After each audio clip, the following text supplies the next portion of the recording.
Husband और wife अगर दो साथ में रह रहे होते हैं एज अ कपल, वो अपना हस्बैंड एंड वाइफ शादीशुदा अपना जीवन व्यतीत कर रहे होते हैं, लेकिन साथ ही में अगर वाइफ किसी तीसरे बंदे के साथ रहने लग जाए, लिविंग रिलेशनशिप में आ जाए, तो ऐसे केस के अंदर हस्बैंड क्या कर सकता है? हस्बैंड अपनी वाइफ के ऊपर कौन सा चार्ज लगा सकता है? हस्बैंड उस तीसरे बंदे के ऊपर कौन सा चार्ज लगा सकता है? इन सारी बातों को समझने के लिए आज हम इस वीडियो के अंदर डिटेल में सारी बातें समझेंगे। क्या क्या प्रोविजंस अप्लाई हो सकते हैं वो समझेंगे, और हस्बैंड के ऊपर क्या क्या राइट्स आते हैं वो सारी बातें हम समझेंगे।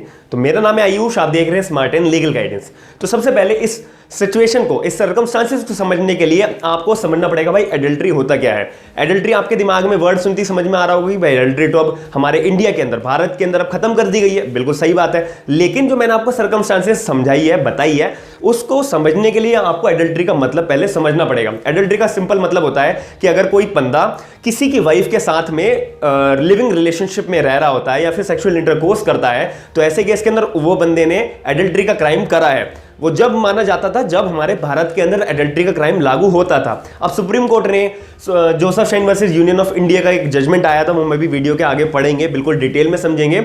उस केस से एडल्ट्री को क्राइम नहीं माना था और एडल्ट्री का जो ऑफेंस था आईपीसी के अंदर सेक्शन 497 के अंदर वो बिल्कुल खत्म कर दिया गया था। तो अब कोई भी तीसरा बंदा अगर किसी की वाइफ के साथ सेक्सुअल इंटरकोर्स करता है या फिर लिविंग रिलेशनशिप में रहता है, तो उस तीसरे बंदे को कोई भी सजा नहीं होगी। आप बिल्कुल ये बात को समझ ले ध्यान से कि भाई उस तीसरे बंदे को कोई भी सजा नहीं होगी, कहीं पर भी सजा आप नहीं दिला सकते हैं। हस्बैंड उस तीसरे बंदे के खिलाफ कोई भी सजा नहीं कर सकता। तो अब आपके दिमाग में एक क्वेश्चन आ रहा होगा, तो भाई हस्बैंड फिर क्या करेगा? हस्बैंड के पास एक सिंपल एक ऑप्शन छोड़ा हुआ है गवर्नमेंट, हमारे कानून के अंदर, कि अगर हस्बैंड अपनी वाइफ को देख रहा है कि भाई मेरी वाइफ जो है किसी तीसरे बंदे के साथ सेक्सुअल इंटरकोर्स करती है या फिर लिविंग रिलेशनशिप में रहती है, अब हस्बैंड इस केस के अंदर क्या करेगा? सबसे पहली बात, उसके पास एक ही ग्राउंड है, मान लेते 2 ग्राउंड है। पहला, हस्बैंड जो है डिवोर्स के लिए पिटीशन फाइल कर सकता है कोर्ट के अंदर कि भाई मेरे को अब अपनी वाइफ से डिवोर्स चाहिए, और वो साथ ही में प्रूव भी करना पड़ेगा उसको। एक बात प्रूव ये बात करनी पड़ेगी कोर्ट में कि वो उसकी वाइफ जो है किसी तीसरे बंदे के साथ एडल्ट्री कर रही है। कोई तीसरा बंदा उसकी वाइफ के साथ एडल्ट्री कर रहा है, मतलब मेरी वाइफ किसी तीसरे बंदे के साथ लिविंग रिलेशनशिप में रह रही है, तो उस बंदे को ये बात प्रूव करनी पड़ेगी, हस्बैंड को ये बात प्रूव करनी पड़ेगी कि हस्बैंड की वाइफ जो है किसी तीसरे बंदे के साथ एडल्ट्री के केस के अंदर है। अगर ये कोर्ट के अंदर बात प्रूव कर देता है तो कोर्ट ऑटोमेटिकली उसको डिवोर्स ग्रांट कर देगा। और साथ ही में एक और बात इसके अंदर मैंने आपको बोला था वीडियो के अभी कि 2 ग्राउंड होते हैं। पहला ग्राउंड तो बता दिया कि हस्बैंड जो है सिर्फ एक ही ग्राउंड है उसके पास कि हस्बैंड जो है एक डिवोर्स की पिटीशन फाइल कर सकता है। कौन से ग्राउंड पे? एडल्ट्री के ग्राउंड पे। हस्बैंड जो बोलेगा कि मेरी वाइफ जो है एडल्ट्री के परफॉर्मेंस में है, कोई तीसरा बंदा मेरी वाइफ के साथ एडल्ट्री का ऑफेंस कमिट कर रहा है, ठीक है, इसका वो डिवोर्स ले सकता है।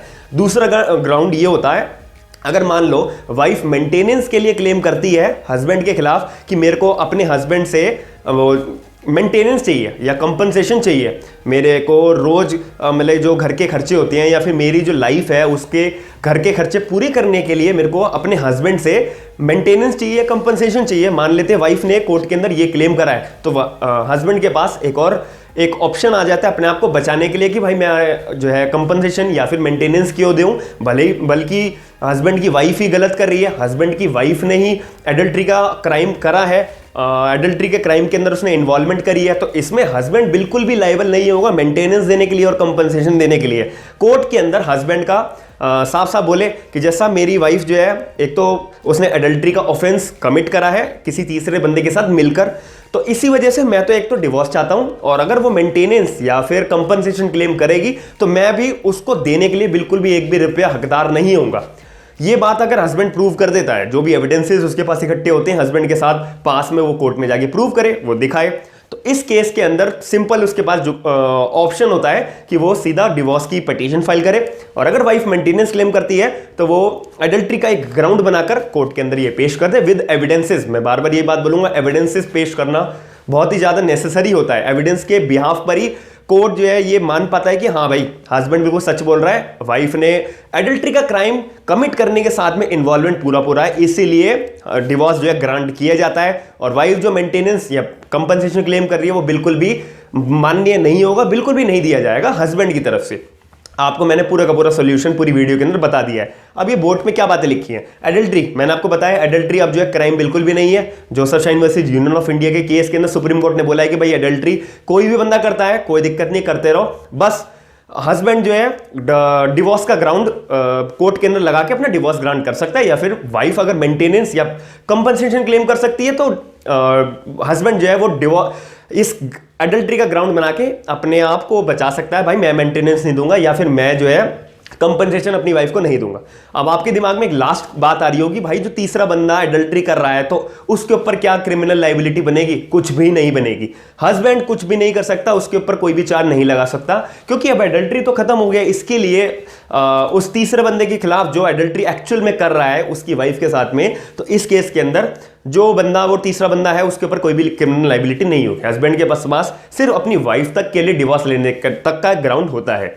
तो दूसरी बात, नो पर्सन इज पनिशेबल। भाई एडल्ट्री का क्राइम में मैंने आपको पहले ही बता दिया, कोई भी बंदा पनिशेबल होगा नहीं, बस वाइफ को डिवोर्स मिल जाएगा, वाइफ और हस्बैंड के बीच में आपस की बातें होंगी। तीसरा आता है एडल्ट्री जो है ग्राउंड होता है डिवोर्स का। मैंने आपको भी अभी बताया है कि एडल्ट्री सिर्फ और सिर्फ डिवोर्स होगा ग्राउंड का, इसके ऊपर कोई भी क्रिमिनल लायबिलिटी किसी के ऊपर नहीं लगेगी। अब एक सुप्रीम कोर्ट का जजमेंट भी आया था Joseph shine versus union of India के अंदर। इस केस के अंदर साफ साफ सुप्रीम कोर्ट ने बोल दिया था कि भाई हस्बैंड जो है अपनी वाइफ का मास्टर नहीं है, हस्बैंड जो है अपनी वाइफ का मास्टर नहीं है। अगर वाइफ चाहती है किसी तीसरे बंदे के साथ रहना तो वो रह सकती है। हस्बैंड को बोल दिया कि भाई तुम डिवोर्स ले लो अपनी वाइफ से, ग्राउंड बना के। अगर आपकी वाइफ आपके साथ नहीं रहना चाहती है तो जोर जबरदस्ती थोड़ी ना है, तुम मास्टर की तरह अपनी वाइफ के साथ जो है मालिक की तरह थोड़ी ना ट्रीट करोगे। वाइफ की भी अपनी मर्जी है, वो किसी तीसरे बंदे के साथ जाने के लिए जा रही है या रहना चाह रही है तो वो रह सकती है। तुम अपना डिवोर्स के ग्राउंड लगा के, एडल्ट्री का ग्राउंड बना के उसके अंदर डिवोर्स ले लो। सिंपल बात ये बोली थी, adultery is husband is not a master of his wife and adultery is not a crime. Simple ये बात सुप्रीम कोर्ट ने भी अपने जजमेंट के अंदर एक्सप्रेस तौर पे बिल्कुल बता दी थी। तो मैं उम्मीद करता हूं कि आपको इस वीडियो के अंदर पूरी एक प्रैक्टिकल प्रॉब्लम जो हर कोई अपने आम जीवन के अंदर फेस करता है वो आपको समझ में आई होगी। अगर आपको ऐसी प्रैक्टिकल प्रॉब्लम्स जाननी है और मैं ऐसी वीडियोस आप चाहते हैं मैं लाता रहूं, अगर आपका कोई भी पर्सनल प्रॉब्लम भी होगा आप मेरे को कमेंट सेक्शन में जरूर बताइएगा। वीडियो को लाइक और शेयर जरूर करिएगा ताकि मेरे को मोटिवेशन मिले और ऐसी वीडियोस बनाने का। और आपको वीडियोस पसंद आती हैं, अगर आप कंटिन्यू वीडियो चाहते हैं तो चैनल को सब्सक्राइब जरूर करिएगा। थैंक यू, धन्यवाद।